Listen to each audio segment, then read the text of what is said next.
Hey, are you ready?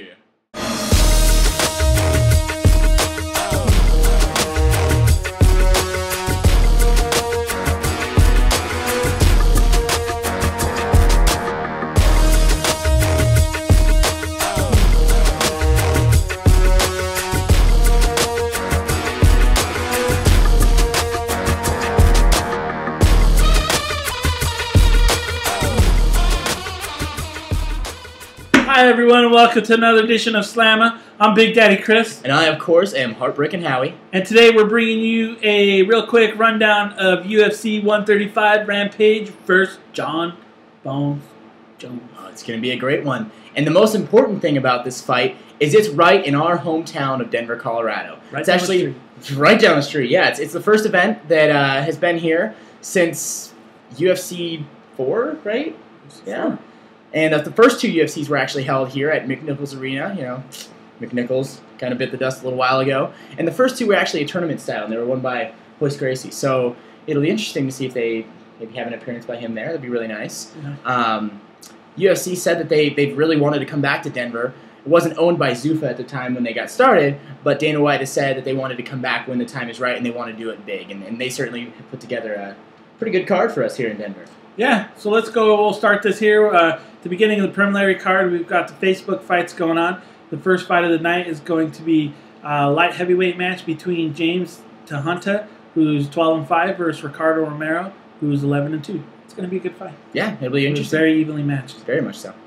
The next one is a bantamweight fight. You know, one of those newer divisions that kind of got put into the UFC when they merged with the WEC, and it's Takeya Mitsuzaki, who is 14-6-2 against Cole Escobedo, who's 17-7. So again, pretty close records there. Yeah. With these, with these littler guys, you can expect them to bang, and you never know what the outcome is going to be. Coming from Japan, finally fighting in the UFC. Next fight we got going on is Junior Asuncao, who's 12-4, and he's fighting Eddie Yeagan, who's 15-4-1. Asuncao is on a 7-5 win streak. Yeah, so it'll be interesting to see if he can keep that going, or if Yeagan's going to end that streak. Yeah.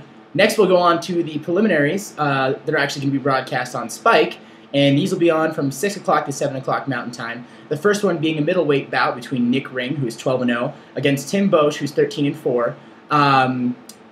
Ring has 2 UFC fights total, whereas Boesch has 7 UFC fights total. Yeah, he had one of those fights where I think everybody thought he lost. Boesch, he's been in Denver here before when he lost to now retired Matt Hamill. Mm-hmm. And Boesch, he's one of these few guys that come out, and his fighting style is Jeet Kune Do, which is Bruce Lee's martial arts system. And we'll see if that experience that he has in the UFC with that 7-2 fights that Ring has is a factor. Right. Ring, Ultimate Fighter cast member. The promise. And we got the next fight after that is Tony Ferguson, who actually won the last season of Ultimate Fighter, who's 11-2. He's fighting Aaron Riley, who's 30-12-1. Pretty Grizzlies vet. Yeah, it's a lot of experience. It's going to be a good fight. And Ferguson's definitely getting a good shot there on free TV. All these guys are getting exposure. I think this is going to be a pretty good Spike TV card going on there. Well, it's that time again. It's time for the SlaMMA WTF Moment of the Week. Which is Spikegate of the Jones and Rampage situation. Man, what a We're situation. going to have to say, I'm going to give that one to Jon Jones. What are you doing, spying? What? Yeah. Why? I just don't know. What were you thinking? Rampage says it was happening. Yeah. I don't know. Who knows? But WTF moment of the week. WTF. We'll get on back to the main card starting at 7 o'clock Mountain Time on pay-per-view. The first bout, and as always, these fights might not go in this exact order, but we're going to go as they are listed. And the first one's getting right started with the heavyweights with Ben Rothwell, who's 31-7, taking on Mark Hunt, who's 6-7. So a considerable amount of difference in experience there. Rothwell has 2 UFC fights, and one of those fights was a loss to Cain Velasquez. So certainly not a, it's a loss still, but it's against the current heavyweight champion. Something I heard is he's coming in again, getting in better shape than when he was in before. Nice. He was in great shape before, but I heard this is a new Ben Rothwell coming out. Kind of excited to see what he's bringing against Mark Hunt. And aside from that loss to Cain Velasquez, he's won 15 of his last 17 fights overall. So that's a pretty impressive record. Pretty good. And Mark Hunt, before his last win was against Chris Tertisher. Before that, he was on a 6-fight losing streak. So right, you know, he's one of these guys that old Pride days. You might remember him fighting people like Mirko Krokop. He's been around, so we'll see how he does in this fight. I don't think he expected to be around this long, but he managed to stay around, and he's on the main card. I think this fight is going to be a stand-up war. Yeah. I'm excited for it. The next fight after that, we have Nate Diaz, 13-7, versus Takanori Gomi, who's 32-7. Nate Diaz is the brother of Nick Diaz. We all have seen him. He won the Ultimate Fighter with the Pulver versus Penn season. He's lost his last 2 fights against Rory McDonald, who's the GSP protege, and we all saw what happened to him in that fight. Yeah. Pretty much moved him back down to lightweight after how he was manhandled back at the Toronto show. And then before that, he lost to Dong Hyun Kim, another top 170 guy. Both those guys pushed him back down to lightweight. We'll see how he does there. Gomi is a legend in the sport. Pride, Pride champion for all those years. He's not had the best record. He's 1-2 in the UFC. A couple losses to top competition in Kenny Florian and Clay Guida, but he did have that huge knockout win over Tyson Griffin. So this could be a good fight. I'm thinking Diaz is going to stand and trade with him. Diaz has been known to get rocked a little bit. Gomi has that knockout power. If it goes to the ground, Diaz is going to have the edge, but I just would like to see a good stand-up fight going on here. Yeah, and both of these guys, I mean, with as stacked as the divisions are now, with especially with Diaz being on that 2-loss streak, you know, they could be on the wire. You know, we've had some surprise cuts before, so these guys could both be fighting for their job, you know, in more words. So the next fight is a heavyweight fight between Travis Brown, who's 11-0-1, against Rob Broughton, who's 15-15-1. Travis Brown is undefeated aside from a unanimous draw against Czech Congo, and 9 of his wins come by knockout. So he is a knockout specialist.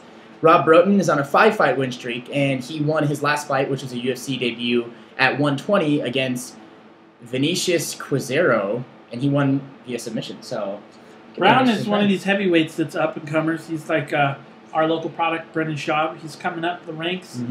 He's one of these guys you got to look out for. I really don't know too much about Rob Broughton. Sorry, butchered that name there. But anyways, Brown's been pretty dominant in his fights. The Congo fight, I think, surprised a lot of people on how he handled that. And we'll see how this fight breaks down. It's going to be hopefully a good one. The next fight is a co-main event. We're going to have the legend Matt Hughes, who's 45-8, versus coming off a huge loss where his face was pretty much smashed in. Josh Koscheck is 15-5. Matt Hughes, he's coming towards the end of his career. I think he's really getting maybe 1-2 last goes here, going against top 5 Josh Koscheck fighter. Coming off the loss from BJ Penn, where he lost in 21 seconds in that KO. I think BJ was just too fast for him. BJ was really hungry coming in after those losses versus Edgar. Yeah. Hughes really, in my opinion, doesn't have anything left to prove. I think he's just still in the sport for something, the competition that he loves. I would say kind of comparable to Randy Couture as he got to the end. He's not necessarily anymore trying to fight for the title. He just wants fights that are interesting, that are potentially challenging, and that's what he was looking for in fighting Diego Sanchez. And he's pretty much getting the same in Josh Koscheck. These guys have wanted to fight each other for a while. That huge overhand right coming from Koscheck. Koscheck is replacing Diego Sanchez, who broke his hand a couple of weeks ago. It's Koscheck's first fight back since December of last year, so it's almost been a year since he's been out. Yeah. I know he wanted to have a comeback fight at 185. We'll see how this happens. I heard he might be sick. Yeah, that was the buzz kind of at the open workouts today, that Koscheck was feeling a little bit under the weather when they were interviewing him. Kind of had a little sniffy nose and some congestion going on there. So we'll see if that's a factor in the fight as well. Definitely hard to breathe if you don't have your airways open. Right. But one thing I think that's going to happen with this fight is it might be more of a stand-up fight. I think Koscheck will dictate if he wants to go to the ground. I think he's going to be more likely to take Matt Hughes down than Matt Hughes is him. I mean, we saw GSP was starting to have a hard time after the first round of their fight of taking him down. So we'll see what happens. Another factor, I hate to bring it up because it happens in almost every sport in Colorado, but with Koscheck, he found out about this fight later than the other guys, so he had less time to prepare already, but the altitude definitely can be a factor. If he is sick or not, we are a mile high here, so that could be a factor. Yeah. Rocky Mountain High. that's going to be a good one. I think could be one of these fights that could be fight of the night. Yeah, for sure. It's time now to talk about the main event. This one is for the light heavyweight championship of the world and pits new champion Jon Jones, who's 13-1, defending his title for the first time against Pride and UFC legend, huge fan favorite in Quinton Rampage Jackson with a record of 32-8. So Jones is only has one loss, but it was off an illegal elbow, so he's still kind of hasn't been tested. He hasn't had that. He's got that, in my opinion, the Fedor undefeated streak. Yeah. To where he's never really lost, so he's still undefeated. Exactly. But at the same time, there are those arguments. Rampage has said it in the conferences and stuff like that, that he's fought some top names, but like Rampage keeps bringing up, Shogun was kind of rusty coming off that injury. I think I kind of called that too with that after seeing how Shogun was with Forrest after those injuries. And then again with Mark Coleman after those injuries, he always kind of, slowed that first fight back. And they proved it in the rematch with Forrest. Against Forrest. He seems like he's back again. Jon Jones, you can say it's wow when you watch him fight. Exactly. And his ability and all the things, throws and trips and everything he's done so far. And Jones was initially slated to fight Rashad Evans for this fight, but due to certain injuries, Rashad had to pull out, and Rampage had gone on a 2-fight win streak, beating Lyoto Machida, who's a top contender, and Matt Hamill, who's now retired, but was kind of working his way up. So he ended up being next in line. He's a former champion, and as he keeps saying, he wants to get that belt back, So he's been hungry. He doesn't have any distractions now. He's training harder than he ever has before. He's not filming any movies, and he's been training in Denver since, basically, I don't know, July. He's been here his entire camp at the Muscle Farm facility out in Commerce City, so. Yeah, we'll see how this goes. I think this is going to be a good fight. I think it could go, no one's really seen Jones' chin tested. Yeah. And obviously, if he does get hit by Quinton Jackson, he's going to get tested. Yeah. I would venture to say that if Rampage ends up winning, it'll probably be by knockout, and if it goes the other way, I think Jones potentially could submit him. He needs to watch out for the getting on the bottom because Jones is so dominant on top. For sure. He can't. And those elbows. Take it down. Yeah, he's going to get the elbows from Jon Jones. The elbows of doom. So we'll see how this happens. It's going to be an exciting fight. Jon Jones is normally, so is Rampage is usually in pretty exciting fights. Oh, yeah. It's going to be a pretty good card here in Denver. Hope you guys are looking forward to it here at SlaMMA Studios. We're pretty excited for this fight. Oh, yeah. It's nice to have it home in Denver. And as Denver fans, we need to be out in full force that night because we want the UFC to come back. We have kind of some competition. UFC's branching out, going to Brazil, going to Japan. We don't want Denver to get forgotten about. We need to come out, show them. This is the home of the UFC, the birthplace. This is where I was born. And this is where we want the heart to keep beating. So remember, watch it. If you're in Denver, go to the show. There's still tickets left. You can find them on Ticket Horse. You can find them at StubHub. Grab some tickets. Keep listening on the radio. Sometimes you can win some tickets. Keep an eye out for SlaMMA. And yeah. You see us, say hi. See you there. And that is it for SlaMMA. Enjoy the fights. I think we need a catchphrase. Quiet sun, ticking gray sky. You can talk to God, listen to